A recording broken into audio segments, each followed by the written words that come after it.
আসসালামু আলাইকুম guys, welcome back to my channel. চলে আসলাম আরেকটি নতুন রেসিপি নিয়ে। তো আজকে হচ্ছে আমরা খুদের বড়া রান্না করব, সাথে আছে কালিজিরা ভর্তা এবং চিংড়ি মাছের ভর্তা। তো এখানে প্রথমে আমরা একটি কড়াইতে পরিমাণ মতো তেল দিয়ে দেব এবং সেখানে 2টা শুকনো মরিচ টুকরো করে দিয়ে দেব।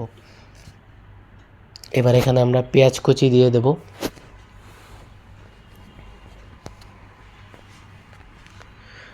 সাথে হচ্ছে রসুন কুচি এবং আদা কুচিও দিয়ে দেব এবং কিছু তেজপাতা দিয়ে দেব। এবার এটাকে আমরা ভালোভাবে নেড়ে নেব।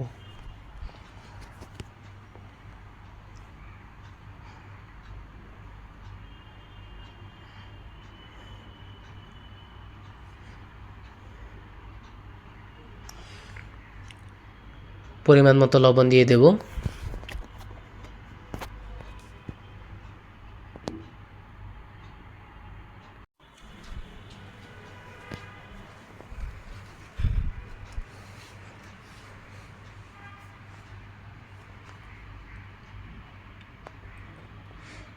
এভাবে 5 মিনিট এটাকে আমরা ভালোভাবে নেড়ে নেব।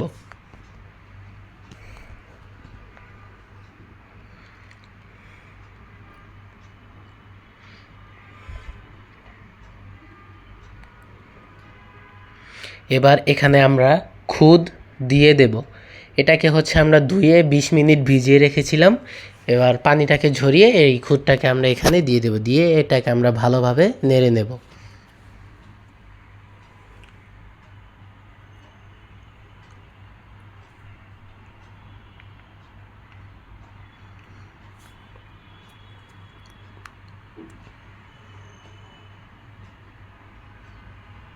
এবার এখানে আমরা পরিমাণ মতো পানি দিয়ে দেব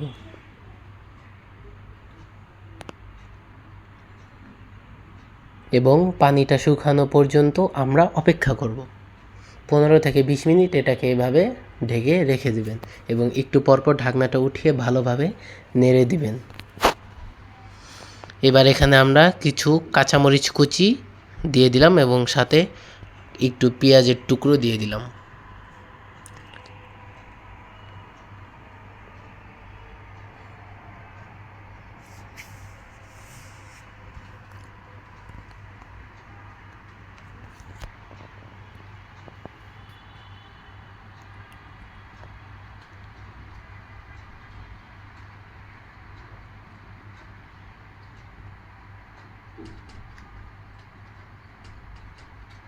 তো দেখতেই পাচ্ছেন পানিটা অনেকাংশে শুকিয়ে গিয়েছে।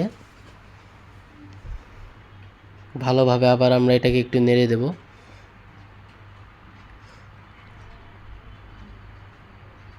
এখন দেখতেই পাচ্ছেন পানিটা একদম পুরোপুরি শুকিয়ে গিয়েছে। তো এইভাবে নেড়ে চেড়ে ভালোভাবে মাঝখানে একবারে করে রাখবেন এবং আর 5-10 মিনিট পর এই খুদের বড়াটা রেডি হয়ে যাবে। দেখতেই পাচ্ছেন আমাদের খুদের বড়া রেডি হয়ে গিয়েছে। দারুণ একটা স্মেল আসতেছে।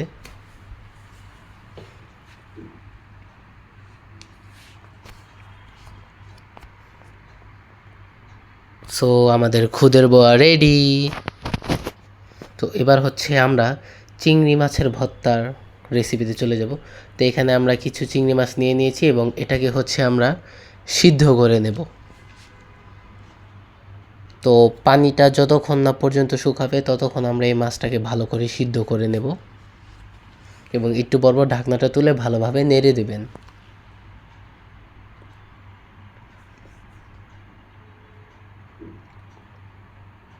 দেখতেই পাচ্ছেন আস্তে আস্তে পানিটা শুকিয়ে যাচ্ছে। পুরোপুরি না শুকানো পর্যন্ত এটাকে আপনারা উঠাবেন না, পুরোপুরি পানিটা শুকাতে দিবেন। তো দেখতেই পাচ্ছেন পানি অনেকাংশে শুকিয়ে গিয়েছে, এখনও হালকা একটু বাকি আছে। তো আমরা একদম আরও একটু 5 মিনিট এটাকে শুকিয়ে নেব। সো আমাদের চিংড়ি মাছ পুরোপুরি শুকিয়ে গিয়েছে, সিদ্ধ হয়ে গিয়েছে। তো এবার হচ্ছে আমরা একটি কড়াইতে পরিমাণ মতো তেল দিয়ে দিলাম এবং এখানে 6 থেকে 7 টুকরো শুকনো মরিচ ভালোভাবে ভেজে নেব এই তেলে দিয়ে। শুকনো মরিচটা ভালোভাবে 5 মিনিট ভেজে নেবেন।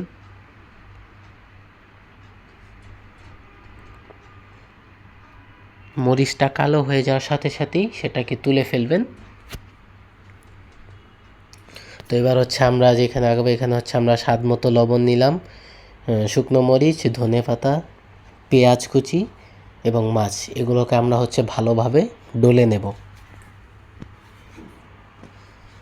খুবই ভালোভাবে জিনিসটাকে তৈরি করবেন।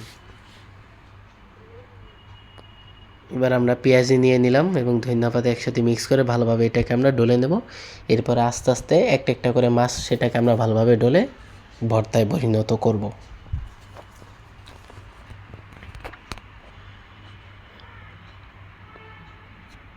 তো এবার হচ্ছে আমরা সরিষার তেল নিব পরিমাণ মতো।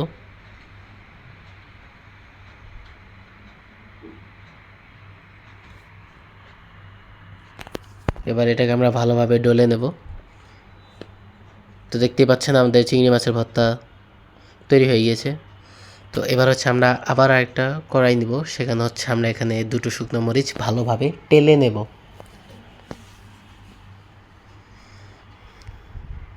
এখানে হচ্ছে আমরা এবার কালি জিরা দিয়ে দিলাম। এই কালি জিরা এবং মরিচটা আমরা একসাথে ভালোভাবে 5 থেকে 8 মিনিট টেলে নেব।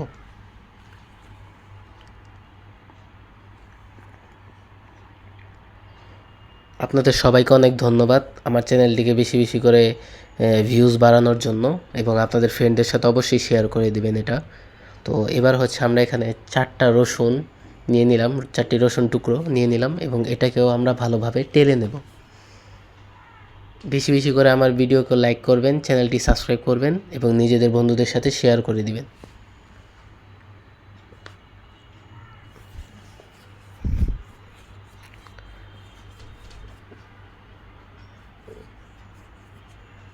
সো আমাদের 4টা রসুন টুকরো টালা হয়ে গিয়েছে। তো এবার হচ্ছে আমরা ব্লেন্ডারে এই কালো জিরা দিয়ে দেব, যেটা আমরা টেলেছিলাম, এখানে স্বাদ মতো লবণ এবং হচ্ছে যেই 4টা রসুন টুকরো আমরা টেলে নিয়েছিলাম সেটাও দিয়ে ব্লেন্ডার করে নেব। সো আমাদের কালিজিরা ভর্তাও রেডি হয়ে গেছে। খুবই ধন্যবাদ। তো আজকে আমাদের সব কিছু রেডি। আশা করি আপনাদের ভিডিওটি ভালো লেগেছে।